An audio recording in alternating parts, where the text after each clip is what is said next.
It was like she saw a ghost. She was like, and she started shaking her head. Her hands went to her face.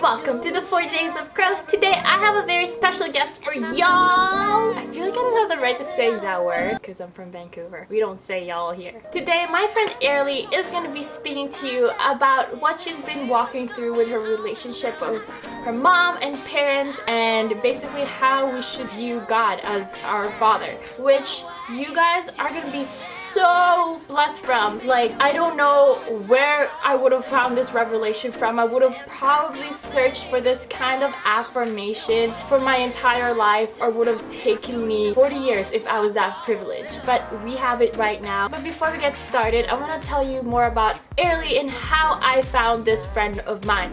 So basically, when I was going through a really tough time in my life, I had this one friend praying behind the scenes for God to do something, and one of his prayers was for me to be surrounded by great people in my life. Miraculously, God has just been answering them in such incredible ways. God leading me to a friend who invited me over to her house. Now, I didn't know if she was living alone with her parents or any of that scenario, but when I went, I found out that she was living with 5 other pastors. Well, they're not all pastors, but they're somehow serving in the community, in mission trip in some country, or pastoring at a church. I just remember them sowing into my life, and one of them was Airly, who's working with people who have suffered from human trafficking. Airly is so amazing. God would just download incredible revelations in her, and she's been working in deliverance since. Countless of women, countless of men, countless of people are being delivered in the city because of this one person's life. And you are about to have the privilege to join us for lunch and meet Airly today. Also, a little side note, the quality of the camera and video may change. I didn't have my camera with me, so I had to do it on my phone. Time to play the video.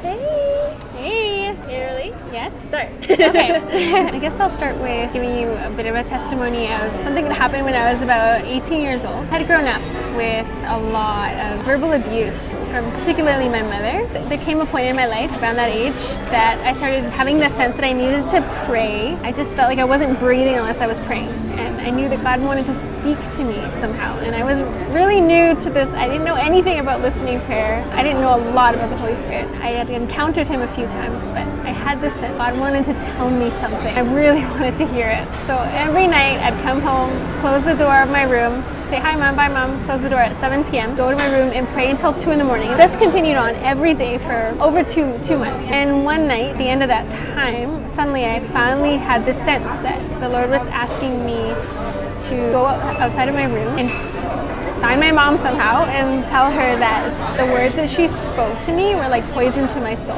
Those were very particular words, and I just knew I needed to obey. Like, I didn't even know where those words came from. I didn't even know how it happened or why the timing was the way it was. I was literally compelled. I felt like I was floating out of my room. I walked into the kitchen. I just floated out, literally saw my mom. She was right there in the kitchen, and I just turned to her. I think she was like washing dishes or something, and I said, Mom, I need you to stop saying the things you say to me, because they're like poison to my soul. And she just turned and looked at me and she said, don't blame me for your problems. I don't know what's going on, but whatever you're going through, it's not my fault, it's not my issue, it's your issue.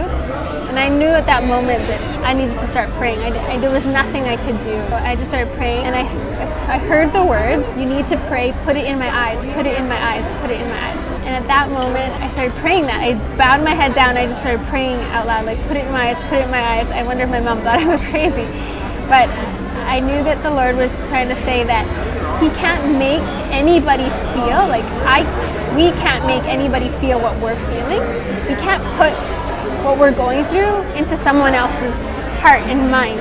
So I knew that it would take a miracle for the Holy Spirit to like somehow make her feel what I was feeling, to know deeply like what I was going through, or what I meant by saying that she had to stop saying the words she would say to me pretty much daily basis. As soon as I opened my eyes after saying that prayer, I looked right at my mom. She looked at me into my eyes, and it was like she saw a ghost. She was like, and she started shaking her head. Her hands went to her face, and she was like, I see all the pain in your eyes. I see all the pain in your eyes. She almost like fell over, but she was saying, she's like, I'm so sorry. I'm so sorry. I didn't know. And then she just started crying and hugging me.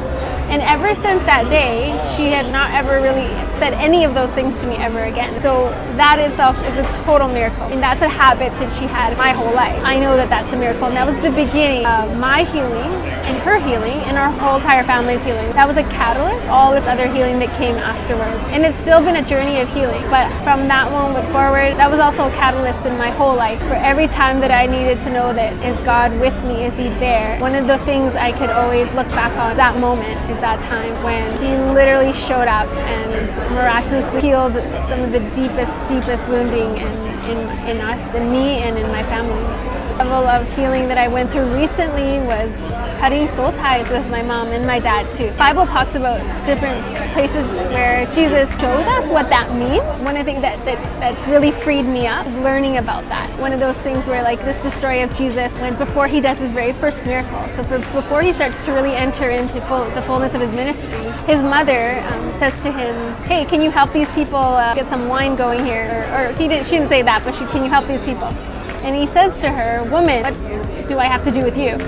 Which is a really harsh thing to say. Part of it he's declaring is, I'm not here to obey you. Jesus at that point wasn't obeying an earthly parent. She was no longer the spiritual authority that he must obey, but he was now with that saying, I obey my Father. I obey that spiritual authority over my life. It's now God and what he says. And even at a young age, Jesus was left it behind, and Joseph had to go back for him and found him at the temple. Jesus said, well, I'm about my Father's business. I was here in my Father's temple. So he was declaring to the man who had essentially adopted him, you're not my father. God is my Father. So we had always this deep knowing. I think there comes a time in our lives where we also need to come under that fathership of God in a different way, in the sense that we're no longer under the spiritual authority of our parents. They're no longer the ones that we obey, essentially, as the way we did when we were children. One of the things that really taught me about this too was, why is it that God says spirit of adoption that cries out Abba Father? It's the spirit of adoption in us that cries out Abba Father. I just learned recently that whole thing about spirit of adoption, what does that mean? This one teacher named Giobu Komang was teaching us about calling Father, not because he's a man, but because the bond that we have with a mother as children is one of blood and milk. It's actually physical. When we're born with an umbilical cord from our mom. But with the fathering bond actually comes later. Whoever it is with that woman that gives birth to you, right? So it could be your biological father. In some cases, it's boyfriend or her husband or her fiance or even just someone else. Yeah, anybody who's the mother's partner becomes the other parent, the child. There's almost like an adoption that needs to happen. There comes a time where that child is adopted by that other parent. Sheds light on what it means to be adopted by God. Spirit of adoption cries out Abba Father. Yeah, that was just really like eye-opening to me, that when I cut soul ties with my parents, my mom and my dad, that actually leaves me, in a sense, orphaned, but not, because I no longer am under the authority of what my mom and dad say about me. My self-worth doesn't rely on what they have said, founded on based on what God says about me, so that he becomes my spiritual authority. I get adopted into his family. Like, I know what it's like to be in need of adoption because I don't have those parents anymore. You know what I mean? Like, you can manifestly feel like, oh my God, those are no longer my parents. And it might feel like a loss for a moment, or they might feel really far away. Like, once you do it, it's crazy. Can't really explain it, but it changes everything. It changes everything, and it really, that's another layer of healing that's happened in me, is that I fully know my identity as an adopted child of God, adopted into his family. That means I have new inheritance. That means I have new DNA. That means that I have a new generational have gone before me and who are coming after. Like, I'm adopted into a whole new family. I'm no longer bound by generational curses. I'm no longer bound by things that my parents have said or done to me. That's not who I am anymore. and that's not my family. My family is those who do the will of God. Jesus said, ministry, when his family came looking for him, tell him to stop because he was going to get himself killed.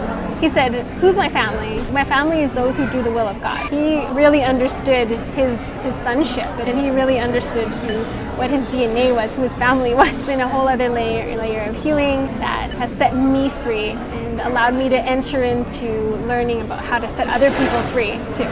So I hope that you guys enjoy the 40 days of growth. Airly is so amazing, don't you agree? Maybe in the future I can tell you more of my story, my journey, my perspective of having a mom, and my perspective with family, but also what I've gone through, which I've talked about in the very beginning. But today, that's it for now. If you want to see more of Airly or people being interviewed in these vlogs, please like this video, subscribe, and comment below any questions or any insights you have. Join our family at 40 Days of Growth. My Instagram is @HeyMokean. Don't forget to tag me. Alright, I'll see you guys tomorrow for a special. There are new videos every single weekdays for this 40 days journey.